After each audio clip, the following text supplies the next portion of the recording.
प्रीति, mummy, मैं आपको कितनी बार मना कर चुकी हूँ कि मैं जिस घर में किसी को जानती नहीं पहचानती नहीं, उस घर में मैं शादी कैसे कर सकती हूँ।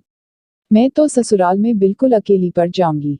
पर प्रीति बिटिया, एक न एक दिन तो हर लड़की को अपने ससुराल जाना ही पड़ता है और ये तो हर लड़की के साथ होता है। ससुराल में जाकर एक दूसरे को पहचानना, सबके दिलों में जगह बनाना, सबसे प्यार बांटना, यही तो रीत है। कोमल, प्रीति की बड़ी बहन, बोली मम्मी, अगर इसे ऐसी जगह शादी नहीं करनी जहाँ इसे कोई नहीं जानता ना हो, तो ऐसी जगह तो कर सकती है ना जहाँ ये किसी को जानती हो, कोई इसका साथी हो। अरे कोमल दीदी, अच्छा हुआ आप आ गए।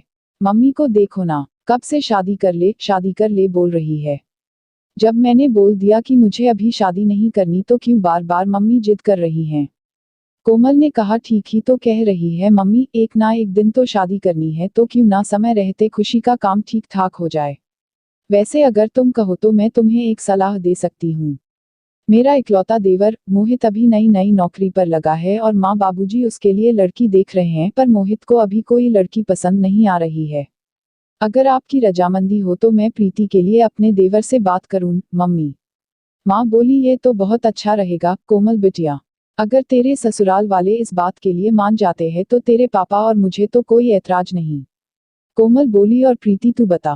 प्रीति ने कहा, मुझे क्या पता दीदी, आपको जो ठीक लगे वैसे करो। अच्छा मैं अभी आती हूँ। प्रीति शर्मा कर अपने कमरे में चली जाती है। प्रीति और कोमल दोनों सगी बहन थी।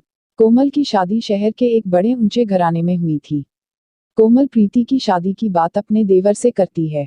सब लोग इस रिश्ते के लिए मान जाते हैं क्योंकि प्रीति के स्वभाव को सब जानते थे। सबकी रजामंदी से खुशी खुशी रिश्ता तय हो जाता है और प्रीति और मोहित की शादी हो जाती है। प्रीति नई नवेली दुल्हन बनी नए नए सपने संजोए अपने ससुराल आती है। सब कुछ बहुत अच्छे से चल रहा था।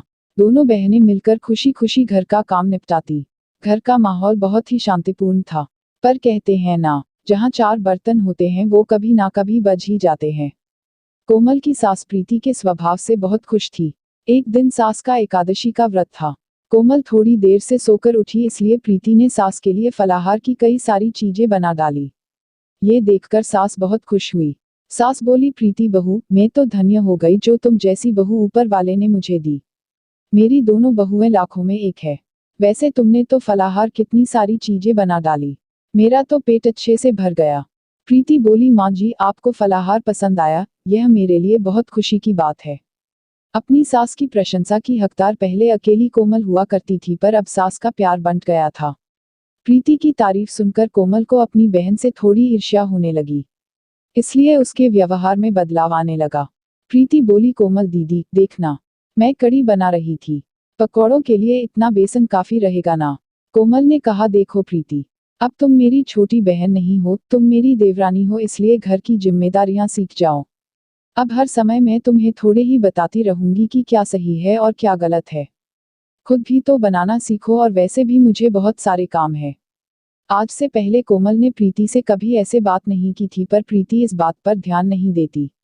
अब तो कोमल अक्सर प्रीति को नीचा दिखाने की भी कोई कसर नहीं छोड़ती थी। एक दिन प्रीति ने गलती से दाल में देसी घी के तड़के की जगह तेल का तड़का लगा दिया, जिस पर कोमल उसे टोकने लगी।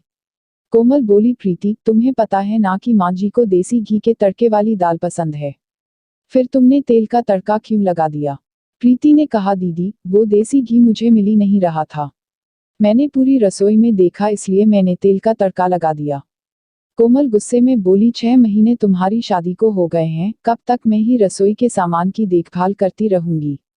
तुम्हें भी तो देखना चाहिए, देसी घी हमेशा भंडार घर में रखा होता है, एक बार वहां जाकर देख लेती, कम से कम ये गलती तो नहीं होती। एक बात कान खोलकर सुन लो, यहाँ तुम मेरी बहन नहीं देवरानी हो। कभी ये सोचो कि दीदी दीदी करके तुम मेरी मदद लेकर घर में सबकी तरफदारी बटोरती रहोगी और मैं चुपचाप देखती रहूंगी। तभी सास बोली, कोई बात नहीं कोमल बहू, इस पर इतना गुस्सा होने वाली क्या बात है। कभी कभी देसी घी ना हो तो तेल के तड़के वाली दाल खाने में मुझे कोई परेशानी नहीं है, और वैसे भी तेल के तड़के में भी दाल बड़ी स्वादिष्ट लग रही है। मुझे प्रीति ने ऊपर से सफेद मक्खन डालकर दिया था, और मखनी दाल तो मक्खन डालकर वैसे ही बहुत स्वादिष्ट हो जाती है। प्रीति की तरफदारी करती हुई अपनी सास को देखकर कोमल गुस्से से भर जाती है और पैर पटकती हुई अपने कमरे में चली जाती है। कोमल ने प्रीति से बात करना भी बंद कर दिया था। इस वजह से प्रीति का मन बहुत परेशान रहता था। कोमल की आंखों पर तो जलन की पट्टी बंधी हुई थी।